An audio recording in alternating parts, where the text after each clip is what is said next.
And welcome to this meeting of the Glenorchy City Council on Monday the 19th of December 2022.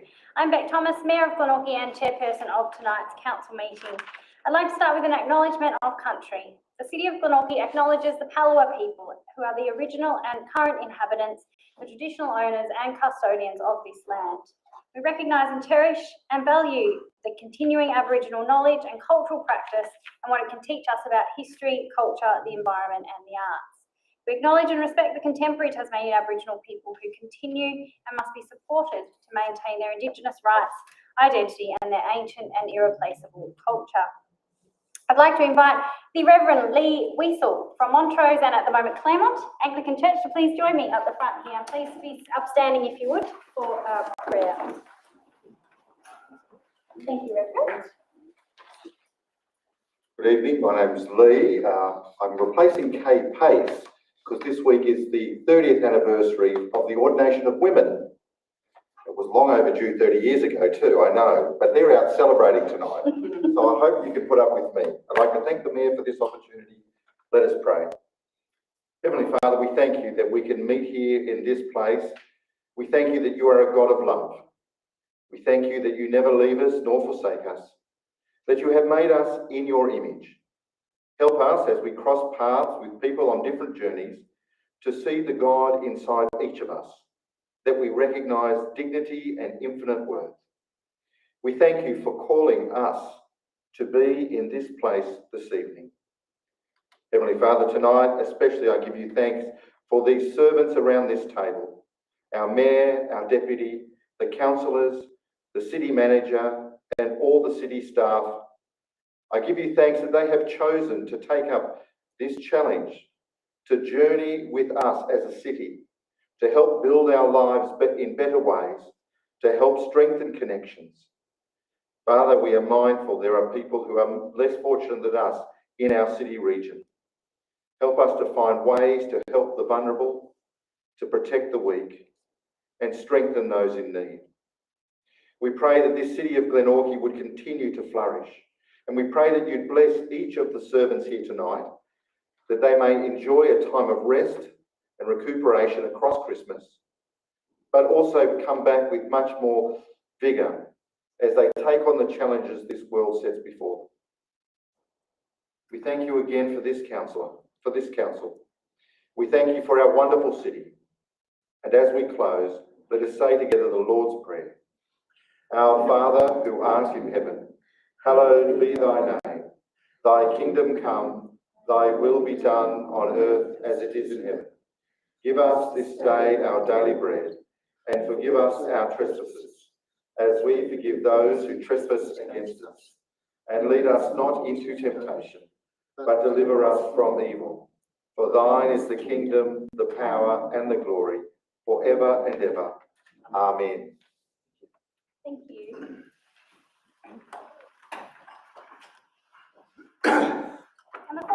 And before we open our agenda, I take this opportunity to make a statement about workplace health and safety. Glenorchy City Council takes workplace health and safety seriously, and this includes physical and psychological safety. We have a duty to ensure that a safe workplace is provided for our employees, elected members, contractors, volunteers, and members of the public who may be present at Council's workplace. Council meetings form a part of Council's workplace, whether meetings are held in person or whether people are members of the public are participating online. And it's expected that everyone who attends council meetings will behave in a polite and respectful manner. Council has endorsed a statement of intent, setting out how we as aldermen have agreed to conduct ourselves in representing the people of Glenorchy. In accordance with this, any disagreement should be expressed respectfully, remembering both during debate and during decision making that we are elected to represent and serve the best interests of the people of Glenorchy and to make our city the best it can be. We have 22 items on our agenda this evening. Agenda item 1 is apologies, and we have no apologies this evening. We are all here, so joining me here in Council Chambers is Deputy Mayor Sue Hickey, Alderman Jan Dunsby, Alderman Harry Quick, Alderman Molly Kendall, Alderman Russell Yaxley, Alderman Josh Cockshut, Alderman Stuart Slade, Alderman Kelly Sims and Alderman Stephen King, as well as Council's General Manager Tony McMullen. And we have a number of directors and council staff and members of the public joining us here in Chambers this evening. So welcome to everyone here tonight. Moving on to item 2, which is confirmation of minutes of the open meeting. And I have a motion that the minutes of the council meeting held on 28th of November 2022 be confirmed. So moved. Thank you, Alderman Dunsby. Someone to second? Alderman Cockshutt. Alderman Dunsby, any discussion of the minutes? Nothing from me. Any discussion of the minutes? Happy for me to put the motion to the vote? Please raise your hand if you're for. That's carried unanimously.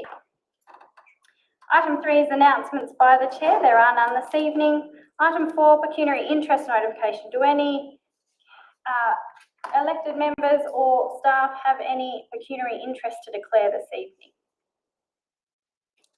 None. Item 5 is response to previous public questions taken on notice. There's a response there to a question taken on notice from Mr. Shane Alderton in relation to confirmation of the minutes. So the answer is that council will provide the draft minutes of the previous council meeting at the same time as the agenda is published, and that was the only one taken on notice. Item 6 is public question time. We have 15 minutes for public question time. I know that the council meeting is a formal meeting of the aldermen elected by the Glenorchy community, chaired by myself, and public question time is an opportunity in this formal meeting for the public to ask questions of their elected members about matters that affect ratepayers and citizens. Question time is for asking questions and not making statements, although brief explanations of the background to questions may be given for context. Comments or statements about council's activities are otherwise not permitted. I may permit follow-up questions at my discretion, but answers to questions are not to be debated with council, and I may refuse to answer a question or may direct a person to stop speaking if I decide the question is not appropriate. And we have 15 minutes for public question time, and I do have discretion to extend it if necessary. So do we have any questions from members of the public joining us this evening? Mr. Alderton. Yeah, good evening, Mayor. Good evening. Good evening, Alderman.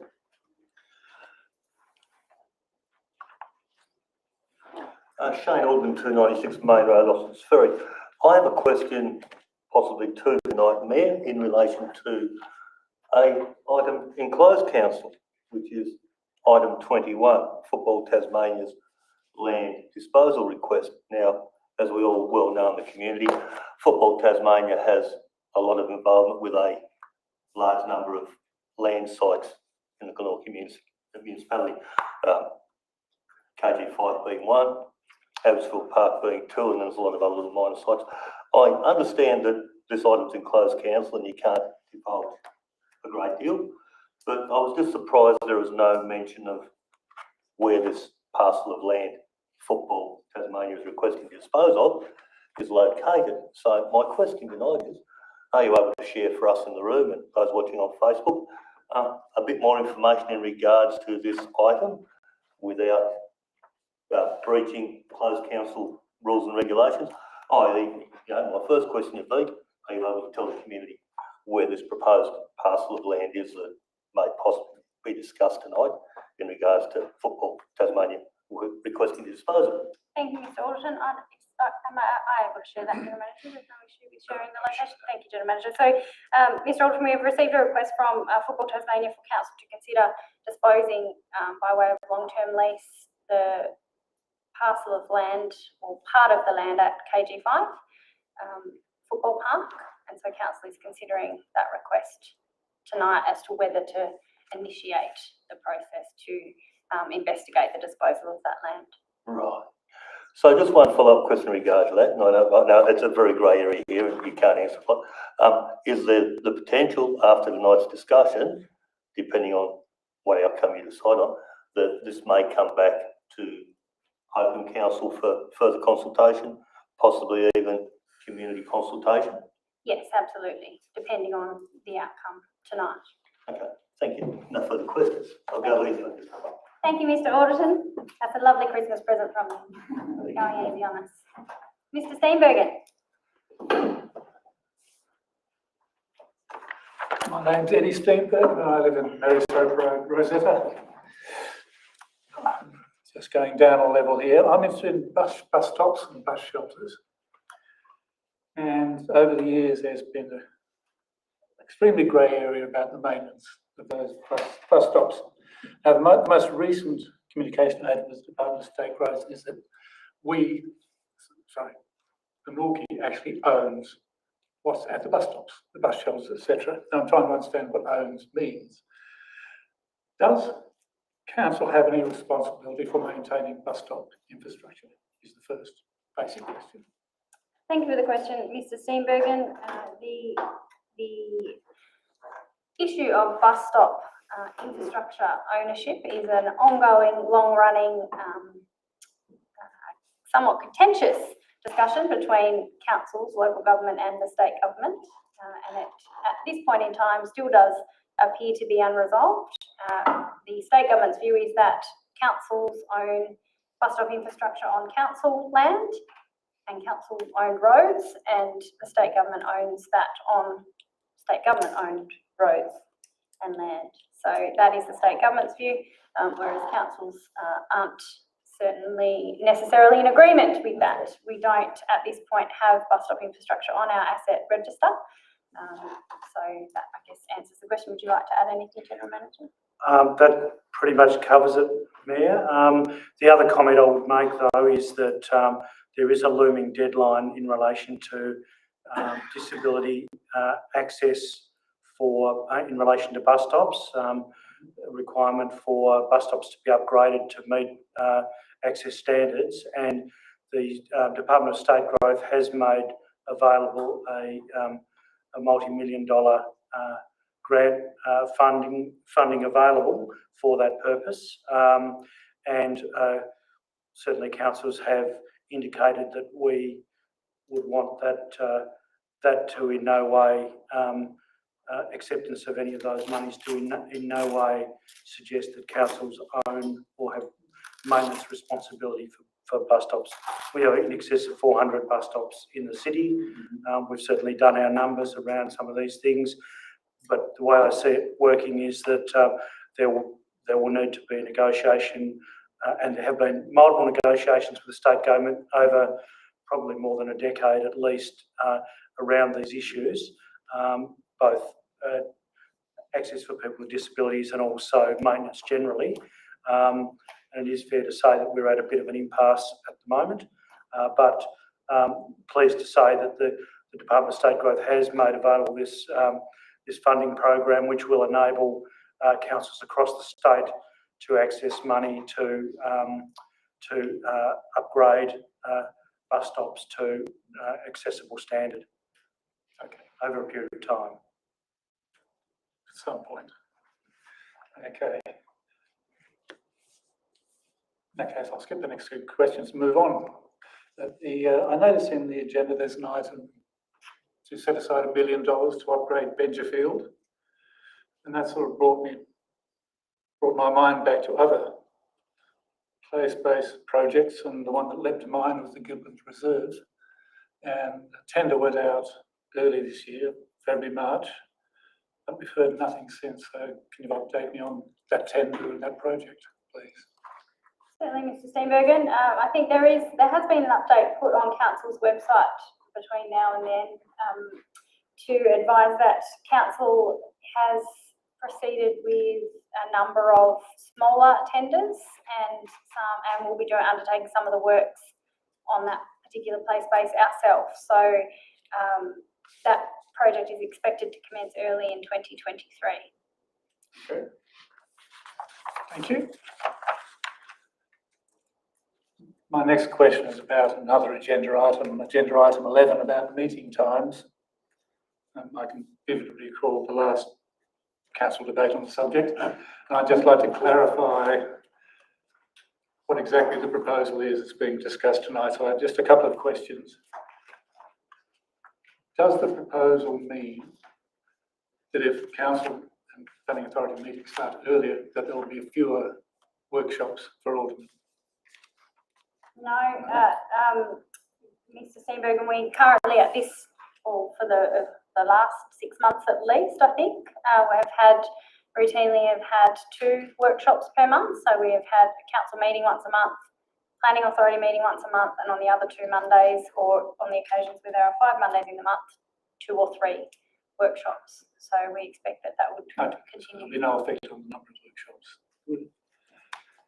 And the second question is that the main argument for the proposal seems to be that we now have live streaming and recording. And the proposal actually doesn't make sense if that ever stops. So is live streaming and recording now a formal policy of council, at least for this current term? Might have to take that one on No. notice, whether we, We certainly have a policy around it, Mayor, but I'd have to check the the detail. exact nature of it. Yeah, we'll take that one on notice. But certainly it is council's intention to continue to live stream meetings, both planning authority meetings and council meetings. Excellent. The third question is, I notice in the agenda there's no mention of costs. So does council expect the earlier meeting time to actually result in a reduction in costs in some way? Might defer to the general manager in answering that one. Through you, Mayor, probably would be of marginal impact, given that the majority of attendees from a staff perspective at council meetings are on contract. However, where employees attend meetings and are enterprise agreement staff, then they would be in a situation where they could either claim overtime or time off in lieu as a result of their after hours attendance.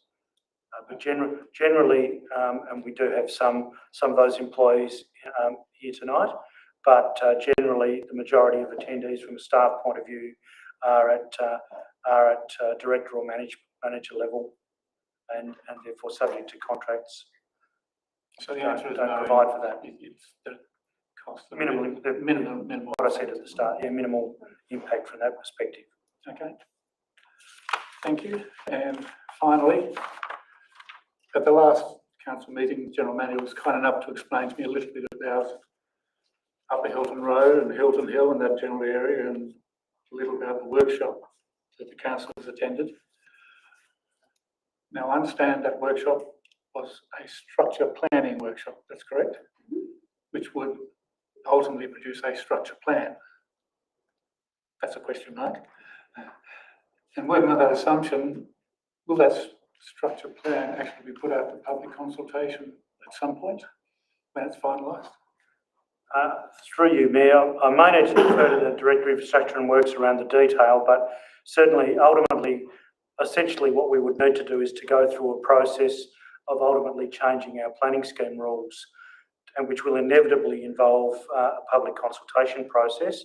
But whether or not there are any plans for informal public consultation prior to entering the formal process, I can't say. All I can say is that my understanding is that there's certainly been a level of informal consultation undertaken between landowners, certainly on the would you say the western side, probably say the northern side of Upper Hilton Road. On the southern side, I'm not clear on the extent to which landowners have been consulted so far. But Mayor, I may need to just defer to the Director. Mayor, the question about will there be further public consultation, I think General Manager's answered part of that. There has been some local stakeholder engagement at this point in time. Once the structure plan is developed a little bit further into a concept, there will be public execution of the structure plan, so that public can comment and provide any feedback or even an opportunity for representations as it actually goes through the application process. Thank you. That leads me to the next question. Has council already received any sort of application for planning or development for that area? No.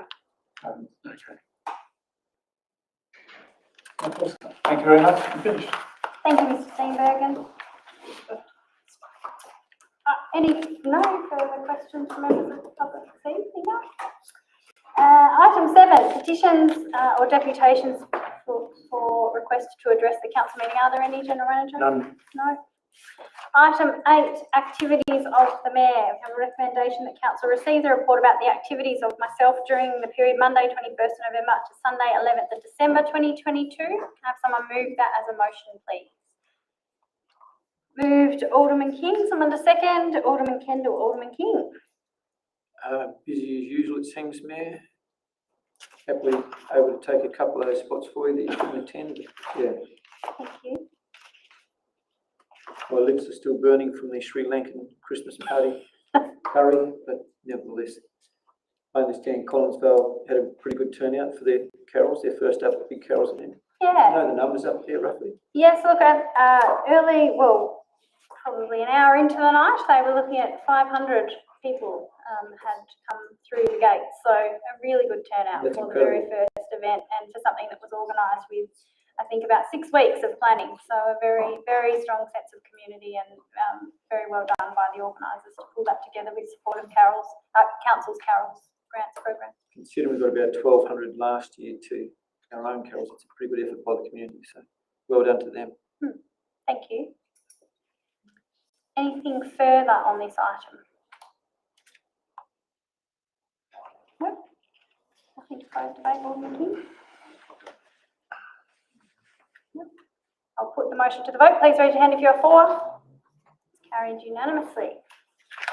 Item 9, funding for Benjafield Park play space renewal. We have a recommendation that council approve inclusion of a budget allocation of $1 million in the 23-24 capital works program for the Benjafield play space renewal project funded from the property disposals reserve fund. Do I have someone to move this as a motion? Alderman Cockshott, someone to second. Alderman Yaxley, Alderman Cockshott. Thank you, Mayor. I think it's a great thing for the community, the upgrades with our parks. I think just coming out of the election, there was the word on the street that we want new play space in our community, and with Benjafield Park being a really key playground, it makes complete sense to allocate the funds. It's highly used in a central location, and it meets our planning strategy for Play 2041. So I'm happy to move that, and yeah, I think it's a great thing that we can the reinvestment. Excellent. Thank you, Alderman Cockshott. Any further discussion? Deputy Mayor. Yes, I support Alderman Cockshott's wording. Clearly, in the last election, our degraded and lacklustre play spaces were a bone of contention with our community. And we are noticing an increase in antisocial behaviour. So I think anything we can do to improve opportunities for young people, not only the littlies, but their parents and also grandparents and teenagers to play in a healthy play space is to be commended. And Benjafield's a lovely piece of land, but having a really nice playground on it will make it so much more attractive. And I think it's a lovely investment and an important investment by this council to inject funds, and we have limited ways of doing it. So by taking it from the property disposal reserve, it makes sense to reallocate it back into a more vibrant area for the city to enjoy. Thank you, Deputy Mayor. Alderman Slade. Mayor, I support the recommendation. With the history of this particular site, the culturally diverse communities have increased dramatically in living in that area, work in that area, and quite obviously using this area for play. And if you've got time, just go during the week and just have a look at it. It is quite amazing. It's just not one or two, it's the whole family comes along. And I support it, and I'm really pleased that I don't think there's any other place in our city where they would meet as much as that. The only other concern was that I actually looked at it again the other day as I was walking around.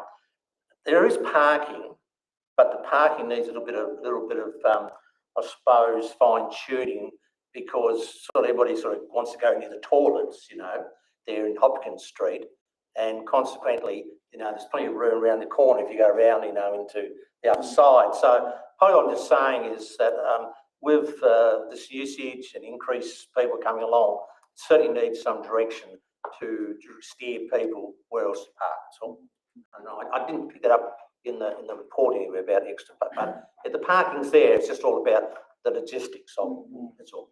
That's all I'm saying, Mayor. Thank you. Good point. Alderman Dunsby. Thank you. Yes, I just note the recommendation is actually to approve the budget allocation. There's still a lot of work and scope to be done before this project's come to it, which will include things like parking and those sorts of matters. I believe that our community would be genuinely interested to understand that the money is going to that particular project, and I'm supportive of it, but it's come from the sale of property of Chickle. Some people in the Chickle area may feel they might have liked to invest in their areas. So I believe that we will gain a lot of information from our community once that strategy is put in place and the community consultation has taken place. There will be a lot of interest in this park. Any park that we do, we know that our residents like that for all aspects of their engagement in our community, in the open spaces. So at this point, I'm very happy to support the recommendation. It is a budget allocation. There's much more work to come to understand this project. Thank you. Thank you, Alderman Dunsby. Any further discussion? Alderman Sims. Just in forward of much of what's been said today, I think it's something that's long overdue. Our reports indicate that as well. It's an important district level play space. There's been a lot of interest from community groups around gardens and lots of other things, but just to question, the funds we're looking at tonight here are directly for a playground, not for necessarily scoping car parking and toilets. And Through you, Mayor, that's correct. That's correct. yeah. And there'll be an opportunity for the community to give feedback and consultation around how that will look. Going through you, Mayor. Yes, it's a standard way of how we do business that we'll be consulting with the community with any draft designs and narrowing down to a preferred draft design. Thank you. That's it from me. Thank you. Oh, sorry. And this drains our fund a lot, doesn't it? The majority of our fund that we've got sitting there for that. Through you, Mayor, I might need to just defer to the director on that one. Director Reality? Where the funds are coming from, the Roads. the reserve that's like property disposal reserve fund. We've actually sold land at Taree Street, Chickle, which we're actually utilising or requesting permission to actually reallocate those funds from the sale of that land into the development of this play space. And the reason we're requesting it this way is because to try and allocate $1 million in one capital works budget actually would put a strain on the rest of the play space rollout program. It would probably stop us from being able to develop 2 or 3 other play spaces, but to reallocate that money from the sale of another property actually gets us over the line to get this done in 1 year, and it fits the use of the funds perfectly. Thank you. Thank you, Director. Any further discussion? Alderman Kendall? Yeah, so as a few people have mentioned, this parks are really close to the hearts of our community, and in the fantastic workshop we did on this and the play space strategy, which is fantastic, and I commend and I support this allocation of funding. People talked about sliding on the slide when they were a kid, that spiral slide, which I think is fantastic. Sadly, I understand it needs to go. But yeah, so, and I brought my little baby there when we were doing our mums group, and a friend was actually telling me recently that he had his first kiss on the bench there in the Benchville Park. So these things get really embedded in the psyche of our community, and they're going to really be close to people's hearts in these upgrades. So I understand that the scope of the funding is to replace like with like we're replacing the playground with a new playground. But in that fantastic process of consultation, which we've done a great job in Collinsvale and will do through this play space strategy, I would love for us to actually extend the scope of that consultation with the proviso that this is what we're covering, but actually using that opportunity to gauge the needs of community. And we've got the multicultural community, as Alderman Slade referenced, and we've got an ageing population, we've got the future needs of our society, which includes community connection and also food security. So I would love us to actually make that a part of the consultation to gauge the needs and wants of our community with that proviso that this is what we're funding. Thank you, Alderman Kendall. Any further discussion? Alderman King? Thank you, Mayor. And through you, I think most has been said, but I believe this is an ideal way to use the funds that we've gotten from the sale of property to put back in to our community. And probably one of the better sited parks. It's certainly a park, as McKenna would know, we've had meetings previously in the previous council with interested parties there, and there are people that come far and wide to use that park because it's flat, it's accessible. There's a limited amount of parking. I know the sports centre, you know, the part of the council park is council parking, part is the centre's parking. A lot of that gets used during the day because the centre's not being used as much during the day. So we've had new toilets put there. We've got the childcare centre there. It really is close to Moona as well. A lot of vibrancy, I imagine. Certainly the demographic has changed, as Alderman Slade was saying, and it's a really growing and excited area now. So I'm really looking forward to this project going ahead. It's a really exciting thing for this council to do. Thank you, Alderman King. Alderman Yaxley? Thank you, Mayor. Obviously, a lot has already been said, which I appreciate and agree with all the sentiments. Absolutely. So I just want to encourage any member of the public to, or anyone really interested in the play spaces, which is high on everyone's agenda, to read the document, the Planning for Play, the play space strategy, which was developed and adopted in December last year, and here we are in December 22, and we're just starting to see some balls in motion. So let's hope that the momentum continues and that we continue to see the play spaces rejuvenated. Thank you, Alderman Yaxley. I totally agree with what you just said, and one thing that's been running through my mind as I read through the report and think about the implementation of our strategies is that one thing councils are often criticised for, and this council has been in the past, is more and more strategies and not enough action on the ground. And certainly that's something I think a lot of us advocated and committed to through the election, and we want to be a can-do council and a council that makes things happen on the ground to make our city a better place. And certainly this is council's work, and officers are to be commended because council's officers work to implement the place-based strategy from basically the day it was endorsed on, certainly is to be commended. Our council, us as elected aldermen, but also council officers understand how important this is to our community. The place-based strategy tells us that 82% of our play spaces are over 15 years old, 68% over 20 years old, requiring immediate attention. So, the evidence is there that these play spaces are desperately in need of renewal. And as I say, it is something that is really important to our community. So it's really pleasing to see that we endorse a strategy 12 months on.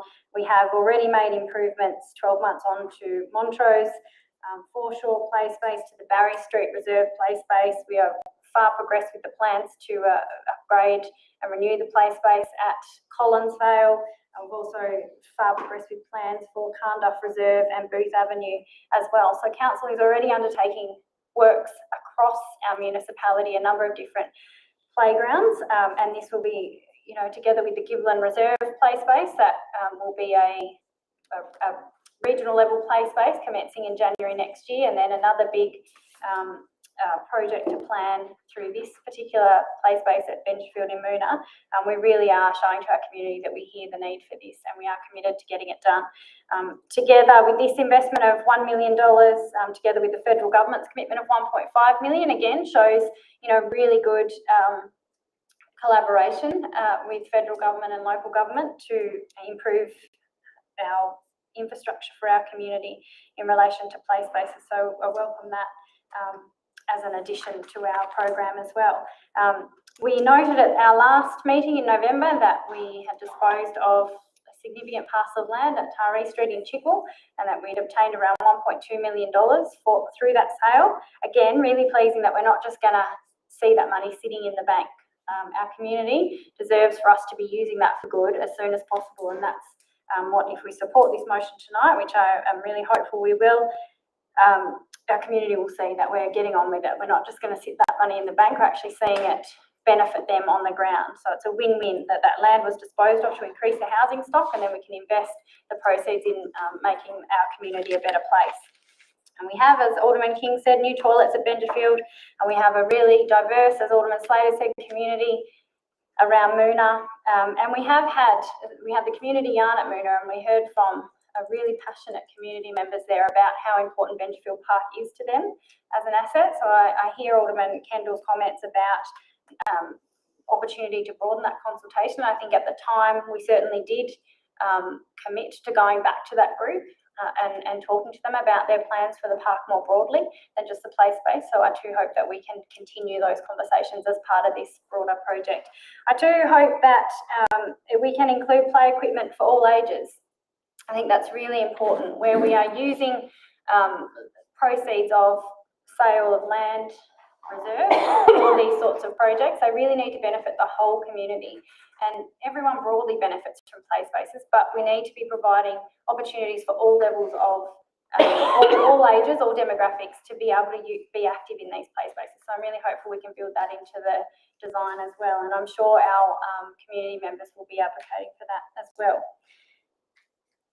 I think I've probably said enough. I'm really supportive of this and look forward to the community being involved in the consultation. The only other thing I wanted to know is that our play space strategy does set out a number of play spaces across our municipality that we will be upgrading over the next few years. So I know some, people who don't necessarily live in Moona might think, why not me? Why not in my backyard, or why not in my area? Council does recognise that we need to be investing across the whole municipality, and we will get there. So we might just have to ask the community's patience while we do that. I'm happy to support the recommendation, and if there's no further discussion, I'll go back to the mover. Alderman Cockshut, closed debate. Thank you, Mayor. I think it's been lots of positive discussion around the table. Obviously a key area, play space in Glenorchy. It's great to see it's coming from the Property Disposals Fund for this district play space, and looking forward to seeing the end result and having strong community consultation on bringing the park to life and what it's going to look like. Thank you, Alderman Cockshut. I'll put the motion to the vote. Please raise your hand if you're for. It's carried unanimously. Moving on to item 10, establishment of Glenorchy Community Awards and Glenorchy Volunteer Awards Working Group. We have a recommendation that Council approve the establishment of the Glenorchy Community and Volunteer Awards Working Group, endorse the draft terms of reference, and conduct a ballot in accordance with the procedure in Part 3 of the Nominations and Appointments to Committees and Other Bodies Policy to determine the members elect for the 2 available positions on the Glenorchy Community and Volunteer Awards Working Group, and appoint the members elect for the 2 positions determined by ballot to the Glenorchy Community and Volunteer Awards Working Group. Have someone to move this as a motion. Alderman King, someone to second. Alderman Cockshut. Alderman King, any discussion? Yeah, thank you, Mayor. It's not a lot to discuss here. I think it's pretty straightforward what we're doing, except do we need to have 3 and 4 as part of the motion, or is that just a fait accompli and follow on? I think we now perhaps need to pause and have now we've got a mover and seconder, pause and have the ballot. Yeah. And then we can come back to discussion. Is that right, General Manager, procedurally? Yes, that's right. Yep. Right. So we need to conduct a ballot, and it looks like we have 2 helpful people here.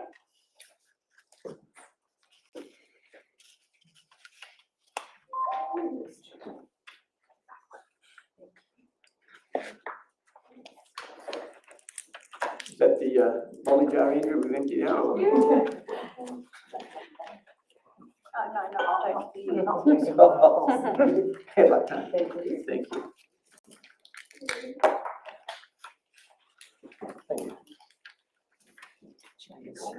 Yes, please.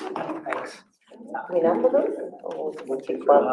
1, 2, 3. Is that right? 1, 2, or 1, 2, 3? Yeah. At least you have the number 2. Yeah. Yeah, sorry, I should have explained that. Thank you. I'll do the mover if you want. That was a bit haphazard, wasn't it?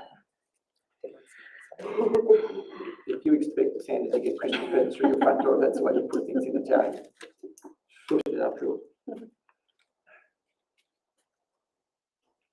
So we need some hold music. This might be where we sing Jingle Bells. We can talk about your birthday. No. Another year older, a new one just begun. So, Still singing. oh.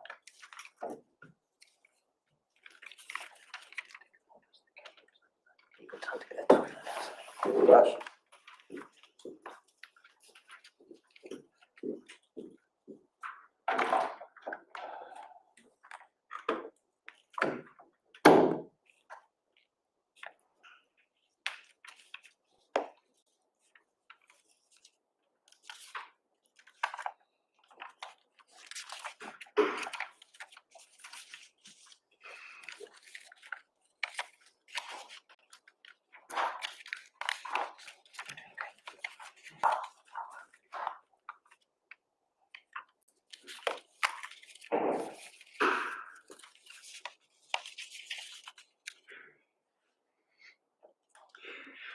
don't suppose anyone wanted to appoint scrutineers or anything. Got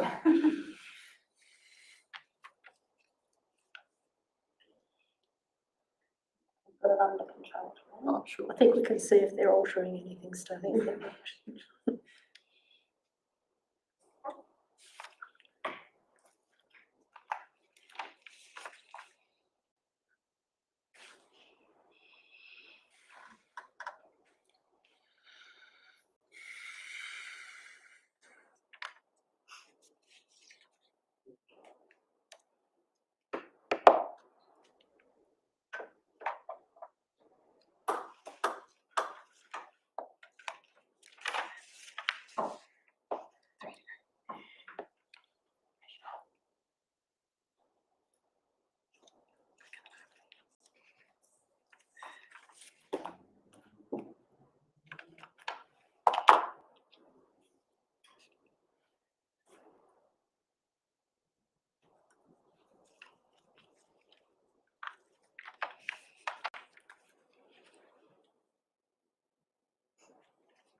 Have a result? Yes, we do. Move the drum roll, man. Drum roll. Yeah. So according to the results, the successful members are Alderman Yaxley and Alderman Slade. Congratulations to you both. So, any discussion of the item? No? Anything to close debate? Thank you, Mayor. Look, these are important awards for the community. I think it's wonderful to give the community recognition. Firstly, congratulations to Alderman Yaxley, Alderman Slade, and well done, Alderman Dunsby, for participating in this. The Citizen of the Year, the Young Citizen of the Year, the Community Group of the Year, the School Group of the Year, All Abilities Award, which I think is another great one, and Sports Achievement Award, which I'd like to be near and dear to my heart and my body, but not anymore. But nevertheless, those are all really important recognitions of our community, and I think it's wonderful that we as a council are taking that on. I'm sure the three of you will do a great job in electing those groups and people to be recognised by our community, so thank you. Thank you, Alderman King. I'll put the motion to the vote. Please raise your hand if you're for. Carried unanimously. Moving on to item 11, Council and Council Committee meeting dates and times. And we have a recommendation that Council adopt the meeting dates and times for Council, the annual general meeting, the Glenorchy Planning Authority and the General Manager's Performance Review Committee for the 2023 calendar year that are set out in tables 1, 2 and 3 and 4 of the report. And note that a public notice containing the times and place of the ordinary council meetings and Glenorchy Planning Authority meetings will be published in accordance with Regulation 7.2 of the Local Government Meeting Procedure Regulations 2015. Do I have someone to move this? I'll move for discussion, Mayor, because I'm in my situation, none of it affects me really, so I'll just move for discussion. Moved to Alderman Slade, seconded. I was going to say exactly the same thing there, so I appreciate that, yes. Thank you, Alderman King. Would you like to open debate, Alderman Slade? Look, Mayor, the report's there. The rationale behind the recommendations there. As I said, I've got no qualms with what's been recommended, but I'll be willing, obviously, I want to see what other members around the table, because they're all, the strength of the council is the background you come from, the circumstances of your working base, all those, and I want to hear that as well before I finally make my decision, because I'm very flexible, so that's where I am. Thank you, Alderman Slade. Alderman King. Thank you. I just concur totally with what Alderman Slade's just said. He and I have been through these changes before, back and forth, up and down at times. It didn't make a lot of difference to community attendance in general. It certainly, if it helps the staff, that's great, but it may not help people that are employed. And so I recognise there are two sides of the coin. For me, it doesn't affect me. I can be flexible, but it's not necessarily what everyone came into when they got elected, thinking that these times would be changing necessarily. So I'm okay with the change, but I hear other people's positions first. Thank you, Alderman King. Alderman Sims. Look, I'm not supportive of this change. Evidence-based best practice provided from the Local Government Association, provided from the community on numerous occasions, other reports from other councils suggest that community want to be involved. They want to be welcomed and involved. If we don't have active participation at our meetings, we need to look inwards. Because if we're involving our community, they feel they have buy-in and they're empowered, they'll be here. There are councils that have lots of people all the time and they're actually making a difference in those councils. If they feel they can't, they won't come here. If they can't come here because they're at work, they won't come here. We want to attract really good workers and professional people that are high-level operators. They're busy. They usually work 9 to 5. We want to make that open for them to run in the election and be attracted to roles like this. And I think that's a major concern for the community when it comes to politics in general. So it doesn't allow and facilitate and empower people to come and engage if the meetings are at 3:30. It does if it's after 5 p.m. I've even been told that 5:30 is a bit early to rush from town and be prepared for a big meeting with council folk. Some of the community are daunted by it. It's a big step for them. So I think we need to get a lot better at that, and this is a really good step to start listening. Thank you. Thank you, Alderman Sims. Any further discussion? Deputy Mayor. I'm a bit concerned for the reasons I've expressed previously on this debate, and that is that my biggest dread is that councils turn into a group of retirees or people who are no longer active in the workforce. And I would hate to think that, at some stage in the future, we may need a count back, 1 or 2, as often happens in the 4-year term of council. And that person may find it really difficult to attend at 3:30. We did come into this election, as Alderman Sims said, with a 6 p.m. start.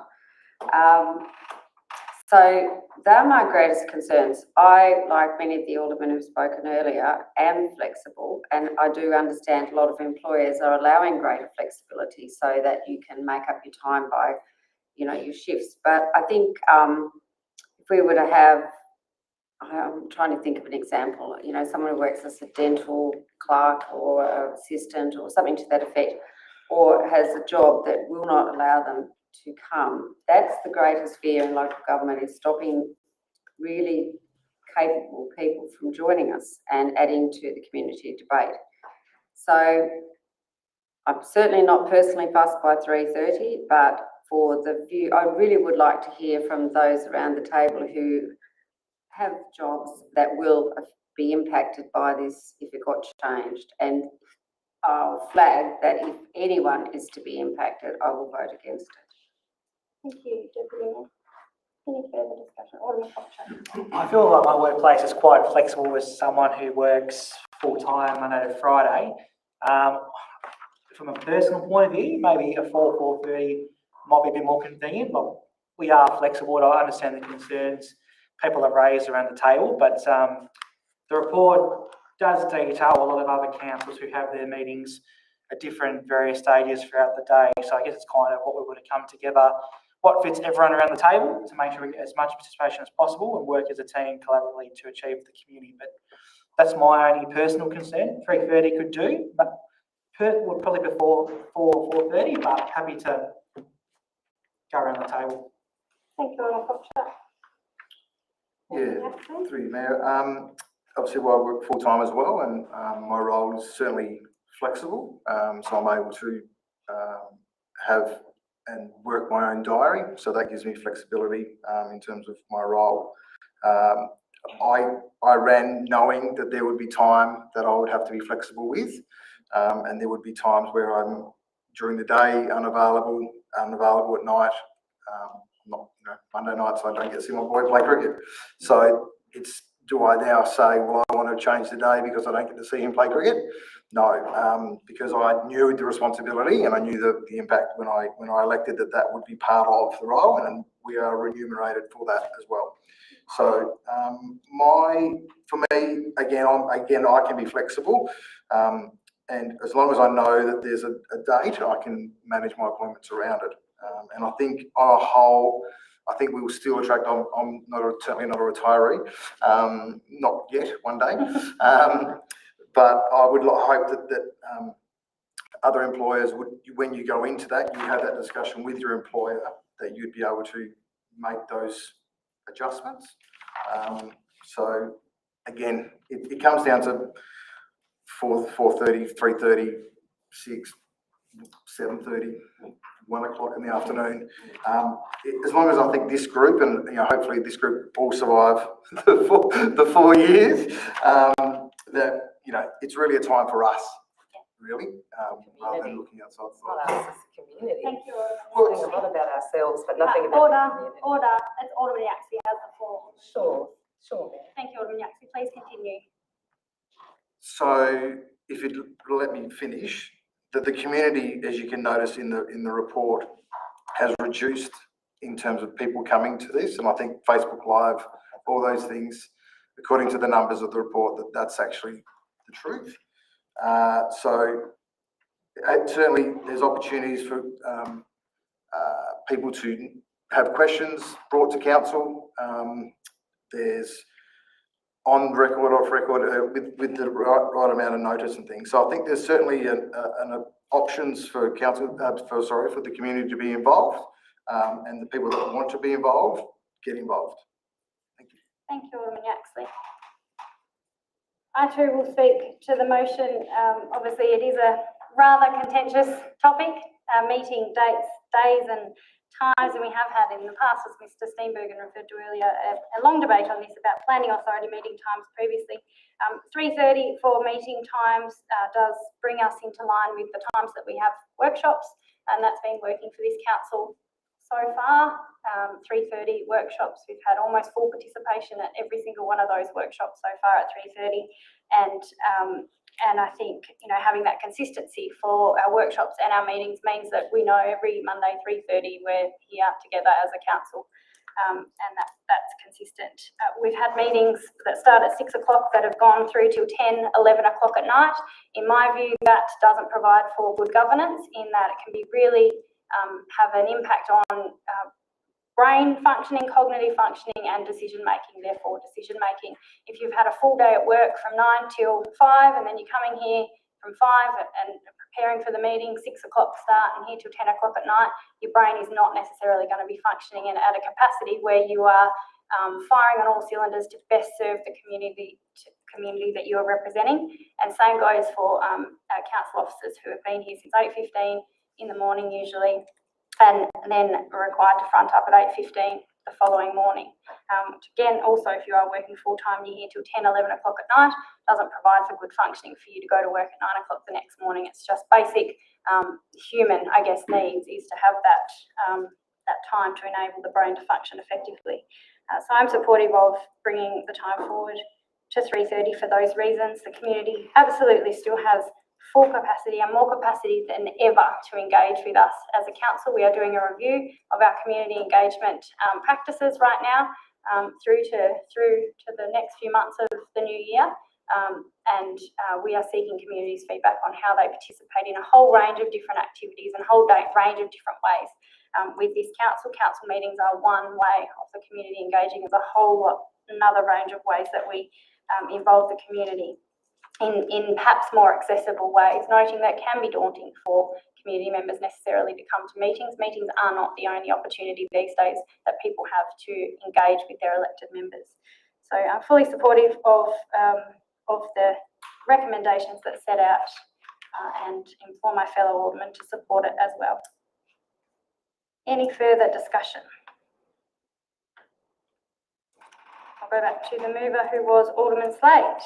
Thanks, Mayor. I think we could have a discussion around the table because we are all in different circumstances, and whether it be in working or retired or semi-retired or whatever, it's got to have that impact. Something which was alluded to, I did forget about it, but when we were discussing this many years ago, well and truly the impact on staff at that time of the evening, and the fact is they're entitled to a personal life, they're entitled to their wonderful kids as well, their children, should have been taken on board. And that was a number of years, that was changed, and I think that was a very sensible move to do. I think the other thing is that I feel more comfortable now, Mayor, we're doing more in relation to consultation of how we better communicate through our communication section. And here years ago, we didn't have the technology here of be able to view the meetings, whatever. So there's another add-on there that goes into the column of good communication. So look, it's very hard for all these things to get everything 100%, but having heard around the table or whatever, I fully support the recommendation as outlined in 1 and 2. Thank you, Alderman Slade. I'll put the motion to the vote. Please raise your hand if you are for. As Alderman Yaxley, Kendall, Quick, Dunsby, Deputy Mayor Hickey, Mayor Thomas, Alderman King, Alderman Slade and Alderman Cockshut. Against is Alderman Sims, and the motion is carried. Moving on to item 12, Financial Performance Report to 30th of November 2022. We have a recommendation that Council receive and note the Financial Performance Report for the year to date ending 30th of November 2022 as set out in attachment 1. I have someone to move this as a motion, please.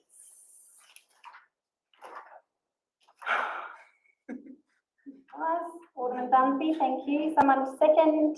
Alderman Cockshut. Alderman Dunsby, any comment? Thank you. I have reviewed the report. I didn't have any queries myself. I'll throw it open to the floor.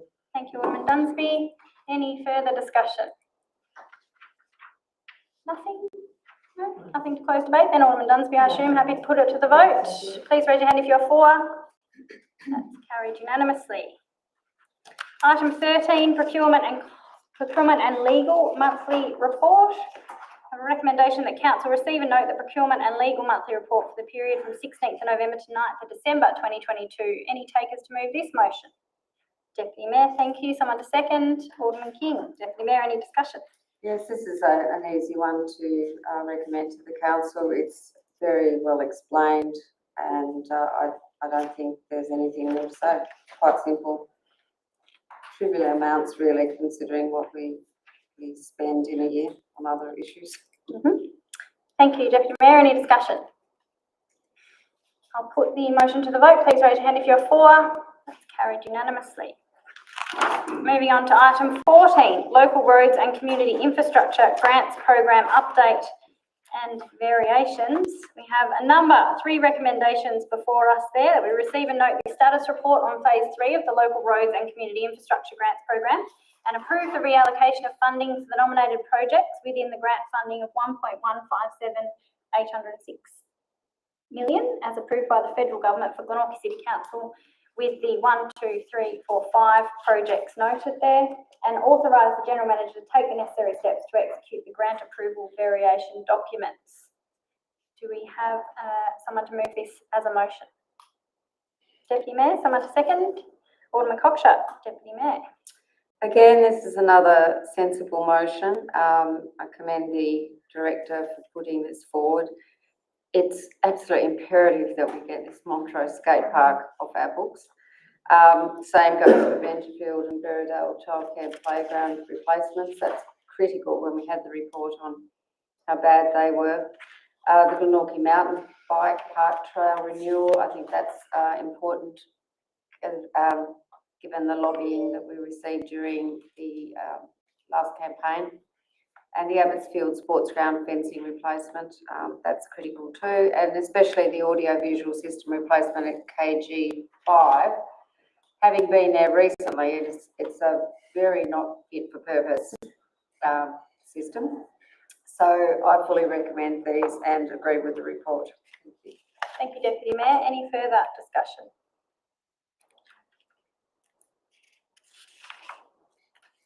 No. I too speak in support of the recommendations, all very worthy projects to be reallocating funding to, and very sensible recommendations before us, all things that are important to the community.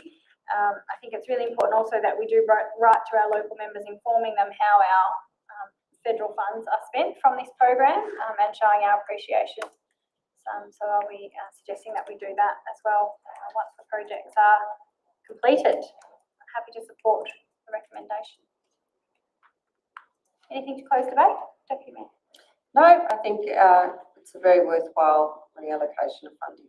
I'll put the motion to the vote. Please raise your hand if you're for. It's carried unanimously. Moving on to item 15, updated council policies. A recommendation that council adopt the committee nominations and appointments policy 2022 in attachment 2, adopt the legal services policy 2022 in attachment 4, and adopt the bushfire mitigation policy 2022 in attachment 6. Do I have someone to move this as a motion? Thank you, Alderman Dunsby. Someone to second? Alderman Quick. Alderman Dunsby. Thank you. I believe that this item is fairly self-explanatory. It's an updated policies. We have the old policies with the track changes and also have the final versions as well there. So throw it to the floor for discussion. Thank you, Alderman Dunsby. Any further discussion? Alderman Kendall. Yeah, so on the legal services policy change, a question to the General Manager through you there.